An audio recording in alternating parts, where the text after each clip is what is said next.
Hi,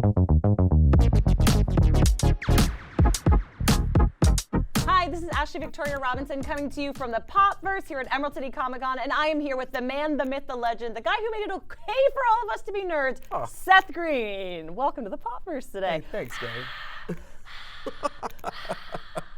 I still think that Fear of a Black Hat is like the only successor to Spinal Tap. Like Spinal Tap. I thought you were gonna. I was gonna be like, not even Spinal Tap. Spinal Tap is the premier version of that because it so successfully creates a narrative within that documentary, and it's compelling. All their music is valid. You don't at any point feel like this is a joke. You feel like you're actually watching something. And in most mockumentaries, they push it so far that it's undebatable. This is a comedy. But Fear of a Black Hat was so sophisticated. All of its music was really great. I don't know. I love Rusty Condiv. It's killer. So, what's your mockumentary going to be about? My mockumentary.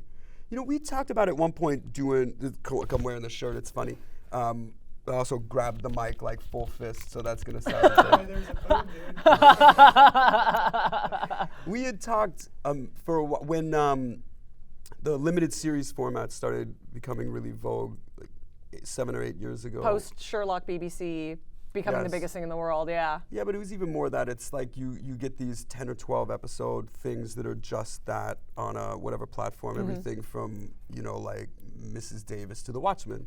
Of course I bust out 2 David Lindelof. Well, because he's the expert at that format. So that was the thing.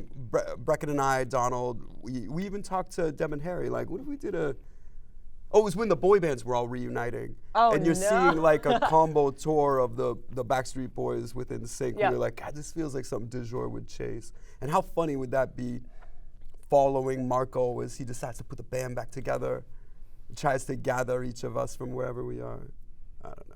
So we got to get people to go on Threads or Blue Sky or whatever the successor is to Twitter and campaign for that this. to exist. Yeah, that's what it would take. Really, it's very hard to pull everybody's focus to make something like that exist, unless there's a real demand for it. Yeah, but you're also part of the problem because you're part of the MCU, which is drawing everybody's focus all the time. What's Howard the Duck being like? What is it like being Howard the Duck? Is in fact a real question I want to ask. It's the greatest. I feel like I'm living in some kind of fever dream as I'm on the way to death, because you know what I mean? The opportunities that I'm getting as an actor are some of the coolest for me personally. I get to do stuff I really like, stuff I'm really excited about. Howard the Duck is one of my favorite characters. I got to see him for the first time on film, and as a student of film, as somebody who loved George Lucas, loved Lucasfilm as a concept, when that movie hit theaters, it was the most audacious and weird thing I'd ever seen. And the fact that something so strange, something so intentionally alienating was being presented as mass pop was like really inspiring to me, to see something so subversive getting a big movie treatment. That had a big effect on me. So. And you've picked up the baton and made him like one of the most popular characters in the whole world. Listen, it's a mantle easily inherited. The character itself is so dynamic that anyone who's going to play it is going to help popularize the character again. Especially because Marvel's been so generous with like James Gunn. I've told this story a lot of times. James had already shot the whole movie. They had already rendered the CG, and he's like, "Hey, we already got lip assignment on this the CG character for the tag. And since it doesn't need to be tied to anything, I got Howard in there. Do you want to play Howard?" And I was like, "Of course I do. Of course I do." He goes, "It's only one line." I go, "I don't care. Yeah. I want to do that line." So it was thrilling for me. And then of course they keep calling. Yeah. And I get to do it in all the stuff, which is a privilege for me. I love the character. There's no Marvel snipers in the room, but gonna see more of that in future, yeah? I don't think so. Everybody talks about like what you would do, and people outside of the industry are always pitching a movie or a show, and I just don't think that's how the character's best used. Like, he really shows up well as a supporting player. So if they were going to do anything live action, I think it would be one of these limiteds, right? Yeah. Like one of these things like the Hawkeye show or something. The place I thought he'd show up is She-Hulk, but she's also on planet, and Howard's notably off-world, like is not anywhere near Earth. So the thing that I thought would be cool is like an animated version of the detective series. Because I like Howard as a PI. Yes. And you don't even have to do it as it was written. You could run new stories. But it's the best way to get Gwenpool into animated MCU, I think, is to pair her with Howard. I also think animation is so exciting because you can push boundaries there the way that you can't with. Did you watch any of the What If stuff? Yeah, of course. Are you kidding me? Yeah. I think, here's my hot take. I think the What If Doctor Strange Lost His Heart is the greatest MCU movie we never had. It's phenomenal. It's so good. The show, they do such incredible stuff on that. Yeah, I chase down Brian. Yeah, you chase them down? They all the chase time. you down? Well, just to be like, what's happening? What are you doing? Yo, what up with this Owatsu stuff? Like, I love that very much. Yeah, because not only he's such a fantastic filmmaker, but he loves this stuff too enough to take care of it. So does AC Bradley, the writer. They're really awesome. The people who are in charge of making the people it the who most are like amazing. responsible for making it good. They care as well as being skilled artists. Are there any other characters that you would, if you could just perform one line or you could appear as them in one scene, is there any other character that you're like, I would kill small children for this part? You know, I love Indiana Jones so much that I really wanted to be in any of those movies. Yeah. And I told everybody who had a say in it, as casually as I could, hey, by the way, I'd do whatever in that. If it was like, yo, drink Dr. Jones, like whatever, I'd do it. And they all knew and nobody called me, so. That's another Twitter thread. It's just the way it goes. If you yeah. love a filmmaker, if you love their vision, you have to humbly appreciate when you're not part of it. Yeah. So, I don't know. I think that's the most enlightened thing anyone has ever said in this room, maybe ever to me, just respecting the craft regardless. I think that's really beautiful. Oh, thanks. I've just been on the other side of the table. And when you have something, you're like, it's not it. No, it's not this. Well, you know what? It's this. And you can't, because the audience can tell. The audience can tell if the thing is not just right. Because, like you said, you have been on both sides, and you've really been a shepherd for everything that Emerald City Comic Con, Popverse, this internet culture stands for. Like, you made it cool for us to be here doing this now. And now you're sort of this like meta figure within the world. Yeah, I don't think about it a lot, but I do. I've shared that responsibility, I think, with a good handful of people like Will Wheaton and Felicia Day and even Zach Levi. Like we all, Chris Hardwick, like we all at the very beginning, 2006 and 2007, like we're such legitimate, authentic ambassadors of Comic-Con that as Hollywood started paying attention, we collected to talk about how we're going to preserve this experience and how we're going to make sure that we're all friendly and supportive of each other and keep the vibe here high so that it stays a gathering place for freaks and weirdos without fear of persecution. You know what I mean? You just want to come to this place and keep it safe. And the more Hollywood comes in and tries to make money off it, the more weird off-site celebrity gifting suites you see. Like paparazzi at Comic-Con is a very crazy thing to try and rationalize. But I do like, I feel like we've helped keep the conversation positive so that you're not getting outside lenses just gathering to ridicule. Yeah. we all remember those days. It doesn't hurt, before right? times. It doesn't hurt that it's the most money-making shit on the planet. Yeah, exactly. It really doesn't hurt that the Marvel movies and all of this stuff is the most money-making intellectual property globally. Like that helps people want to spend the time to make it great.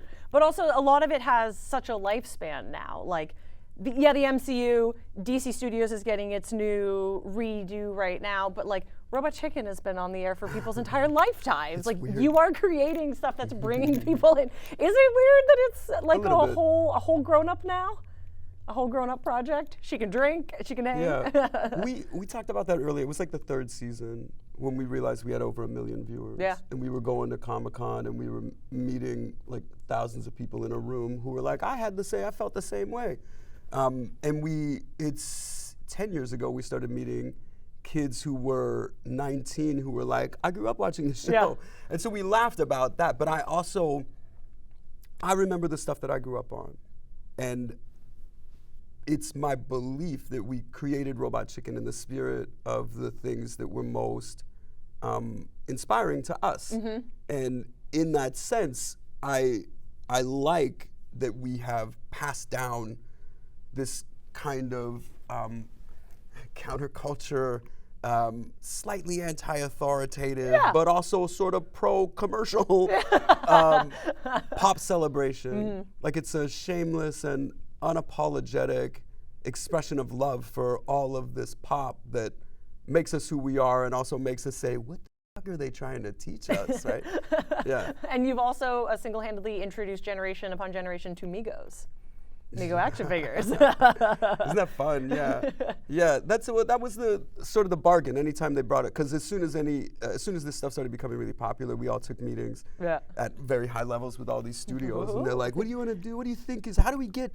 Why isn't G.I. Joe pop? Like whatever the thing." You're like, "Well, that's a big question, no, friends." Well, you sit for those conversations, and sometimes they will really listen, and sometimes they just won't.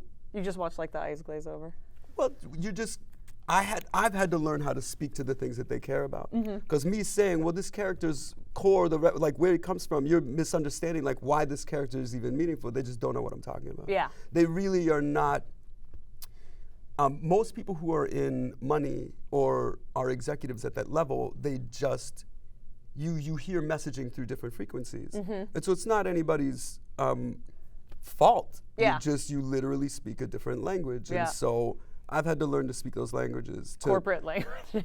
It is a bit of corporation language, so that you can help someone that you need their help understand why what you want to do is going to benefit you both. Because me just saying this has to exist so that this kid out there doesn't feel so alone. They're like, I don't care about that kid. You're like, and then you're like, that kid's got $20 a month to give, and they're like, okay, I hear you. I'm just imagining you being like, you have to understand why Tim Drake is important for this reason, and Jason Todd is important for this reason, and Dick Grayson is important for this reason. You said, did you watch Titans at all? Which Titans? Titans, the show. The live action show? I sure did, every single episode. They did great. I thought they really, like, it's abbreviated. It's very abbreviated, but they got the... They did a Judas Contract version of it with like Jericho. Yeah. And I was like, Jericho is on a live action Jericho? What is happening? And you buy the costume. You like actually, they did a really good job. Their casting was exceptional. Their Dick Grayson, their Jason Todd. Brenton Thwaites is like such a great Nightwing. Yeah. So good. Yeah, and even the costume, you're like, that costume should look stupid, but it's just lit well. I think Dick Grayson costume, I think the Nightwing costume is the sexiest costume in all of comics. And I'll say that with my full chest. Yeah. It looks so good. I love Titans. I wish they got to do more of it. It was really, is an excellent depiction of all those characters. I agree. And such an interesting like successor to the OG Teen Titans. And then obviously you have Go, which is good for everyone. And then but for grown-ups. This is the thing that DC has been great about, and especially under Jeff Johns, and I guarantee under Gunn, like they get how unbreakable these characters are, how strong these characters, these ideas are. And so you can have these coexisting iterations of them, something that's as elastic and spastic as Go, coexisting. It's not cannibalizing the real estate in your fans' brains. And fans who are like, my first comic I ever bought was the New Teen Titans number 39. Like we'll go for all of it, and we'll understand that they're all different. Yeah, DC's been great about that. Like for anybody's complaints about a lack of catering to their specific favorite thing, DC has always been good about showcasing why their characters are cool. And we have another Titans movie coming, which is huge for me. Yeah, we'll see, right? I'll look at that cast. It's not going to be the same cast. No, so they got a whole all new shot different. at it. It was fun watching Raven grow up. So great. Yeah, I've never gotten to see that storyline played out, especially not cinematically. So right. That was awesome. Amazing. Yeah. Okay, because here in the Popverse, like all things, we celebrate the best in TV, movies, and comics. Seth, what are you geeking out about that you're not working on? Which I guess is nothing, because you kind of touch everything. That's a lot of stuff. I really liked, really enjoyed the 3-Body Problem. So good. It was great. And then you read the book. We just watched all of Paradise. Yeah, because I love Jimmy Marsden so much. Ooh, yeah. Sterling K. Brown, like the John Fogelman, the whole thing is great. What did we watch? Watched House of Dragon, obviously. Yeah, amazing. Oh, I got to see Matt Smith. We ran into each other at like an Oscar party. Amazing. Love that guy. Yeah? Yeah, we met years ago at some upfronts when he was doing Doctor Who, like that far back. As a baby, yeah. Yeah, and then we just had a fun night together. Upfronts are funny because actors from all over the place wind up hanging out together, and you'd never have any opportunity. Was it the ones in New York that they do New in York. the spring? Yeah. Yeah, and Adult Swim always had great parties. Yeah. So what else are we watching? I don't know. It's all a blur. Great. I really enjoyed the way the Bad Batch ended. Oh, if you're a Star Wars fan. Star Wars animation, unparalleled. My favorite stuff is always in the animated quarter of Star Wars, for sure. Yeah, it's really good stuff. What are you watching? Right now, I am watching the finale of The Traitors because I love a reality TV moan. Sure, well, we all love Alan Cumming. I mean, first of all, he's the greatest nightcrawler we've ever had, and we did not deserve him. Tip my hat. So amazing. Yeah. I was like, what else is on? Isn't that a fun thing? No one ever asked me that, and I was not emotionally prepared for that question.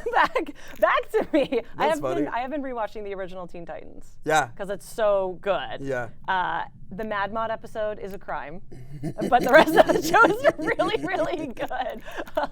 And then I watched Agatha at the beginning of the year. I hadn't seen it yet. Ooh, I did too. Well, I So love Catherine good. Hahn. We got to do a show together for NBC. Fuck, it's like over 20 years ago. And I'm not the first person to say it, but she's one of the most extraordinary talents. So watching her get to do all of this stuff, and I loved her on WandaVision, and when we found out that's going to be its own show, so excited. And everyone slept on Mrs. Fletcher, which was so good for so many different reasons. well, I've said she's sexy for years, yes. gang. This is not a No, revelation. it's a fact. Yeah. Thank you so much for joining us here on the Popverse today. My pleasure.